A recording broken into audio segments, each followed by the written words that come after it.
another guide. Today I'm going to show you how to set up and run RDP.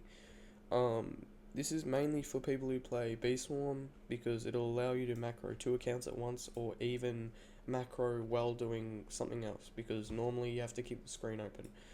But yeah, it's really useful. The first step here is upgrading Windows. You can completely ignore this bit and skip to the timestamp, which I'll put. But this is if you do not have Windows 10. You can check this, Windows 10 Pro, sorry. You can check this by going to your account, system, and about. Down here you'll see your version of Windows. As you can see, I have Pro, which means it'll work. If you already have Pro, skip ahead. If you don't, just keep watching. Your first step is this. So you want to open up command prompt as an admin. Run this first script, which will be in the description, and they will all be. Ignore that and just run this. If it's correct, it will say success. The request service has been started. Then you run these two, and I won't run it now because it'll probably restart my computer, and I already have Windows 10 Pro. But once you put this in, it'll just restart your computer, and you can double check that you have Windows 10 Pro.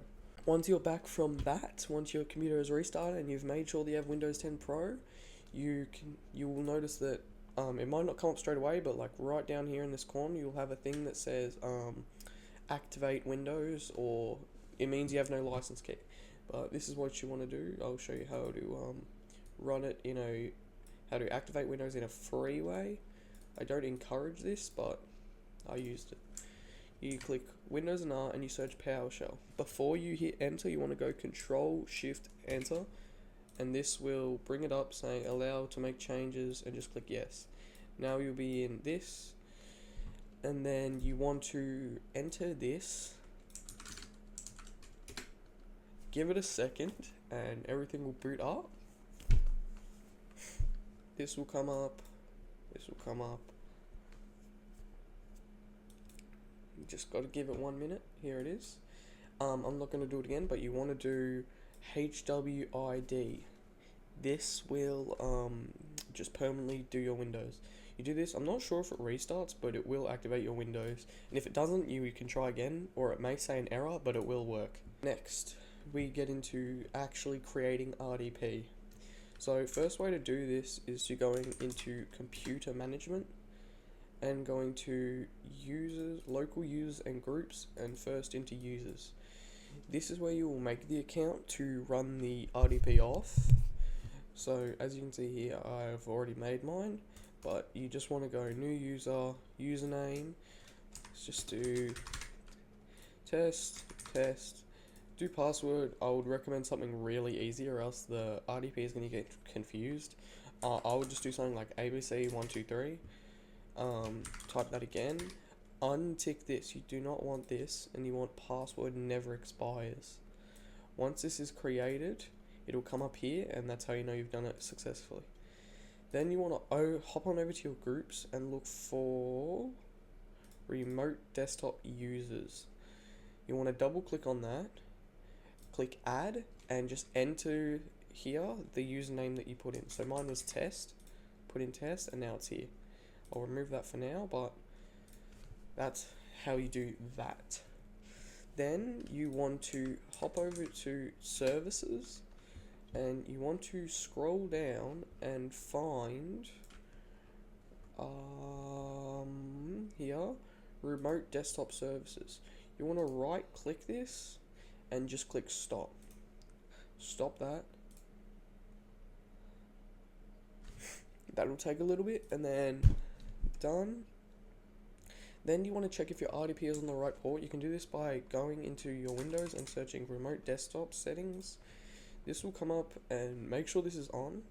Then just click advanced settings, and it will say current remote desktop port. 3389 is the correct. If it's anything else, this is not working. But yeah, just make sure it's on port 3389. Then we want to run PowerShell as admin and run this script right here. This will allow us to create terms.dll, the file that we are changing for RDP to work and run. By doing that, you go same way as we did it before, PowerShell, Control Shift Enter, running as admin, copy in this script. I'm not going to do it again, but it should do something. But then you want to go to this link that I have in the description right here, and it will take you to this. This right here, you just want to copy from here all the way down to the bottom and just copy all of this. After that, paste this in, hit enter, and it will create a copy of terms.dll. You know this works, but what we want to do is create two folders. You want one called like OG terms and one called edited terms. So just like the edited version and the unedited version, something like that. Then we want to go Windows R and search System32. I know a lot of people advise you not to do stuff in System32, but this is not harmful if you do it correctly, plus we have a backup. You'll search this and you'll find one called termsrv.dll copy. You just want to right click this and hit copy, and then head on over to your OG terms folder and paste this in. Then after you do that, you want to download another thing that I'll have linked in the description called tinyhexa. So I'm just going to boot up tinyhexa. First thing you want to do is click this little icon here, and you want to go, not the edited term, the OG terms, and you want to open terms copy. This will open up and it all looks confusing, but you want to hit this here and you want to search for this, which I'll always also leave linked, but it's here. Click find and you will find this here. Now this is the little bit of a harder bit, but what you want to do, grab the characters here and just highlight, and then once you highlight all of this, you start from here and you highlight all of this. And once you've highlighted that, you can just move your thing down over here, and you'll notice you should have 24 characters highlighted, and the dot and this. Alright, and once you've done this, you want to hit backspace and click just before the 41, and you want to type in this, which I'll have in the description, but I'll also put it on screen so you can easily type it up. You want to go B8. You don't need to do the spaces. 0001000089813806000090. And that's pretty much it. This is what it should look like. B801, all this. If it's like this, you know you've done it correctly. Then you want to go File, Save As, and go out of this folder, and you want to go to the edited terms, and you want to put this in here.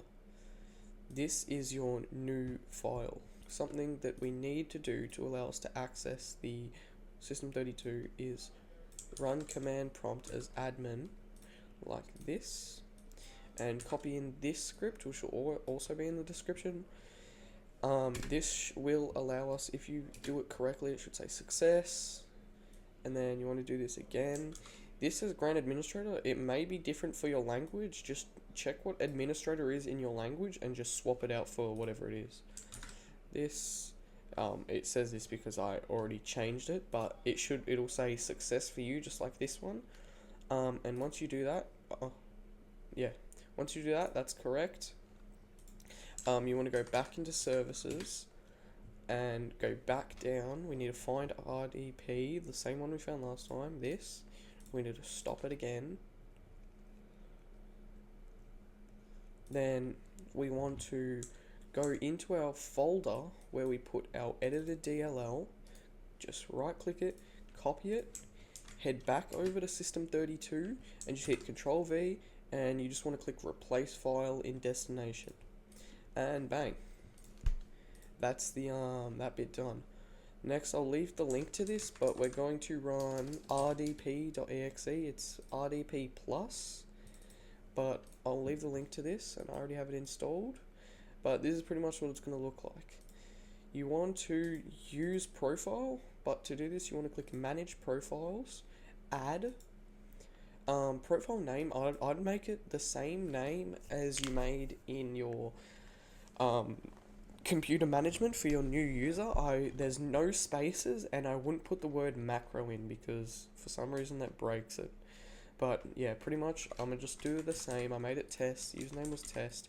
Password, make sure to make it the same thing you made your other password, or else this will not work.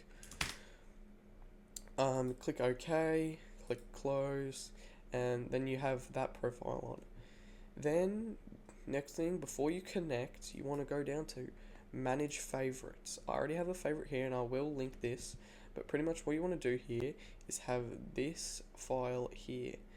You want to have your username. So for instance, if I did this again, it would be test. But yeah, for me, it's the title is the little bit of text up here, which will show on yours. No drivers, no sound. This, keep that at 1. With your width and height, you can really change it to whatever. You can have it full screen, you can have it small screen, but if you have it really small, it'll mess up.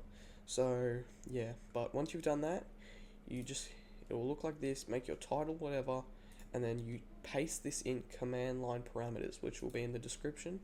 Then you just hit create shortcut, and then it'll come up like this right here. Before you do that, you can run it on this, and you can do fit screen, fix size. I'm just going to run fix size for now, and you just want to hit connect. It'll do this. Sometimes it says this, and this is a pretty common issue. To do this, you just want to go into services, find what we had, remote desktop services, and just start it. Once this is started, we can go back in and we can connect it again. Connect. And if this works correctly, it should do this. Run it up. Other user. See, it's smaller now, but it'll do this, and then bang, you're in. You have RDP working. One issue I've noticed, and I'm not sure how to fix, or if it's just me, my macro, the shift lock like moves, and I don't know if this is a normal issue or is it something I just have, but yeah. So now you have RDP set up, you can macro in fields. If you close it like this, it's going to mess up, but if you just click on to something else,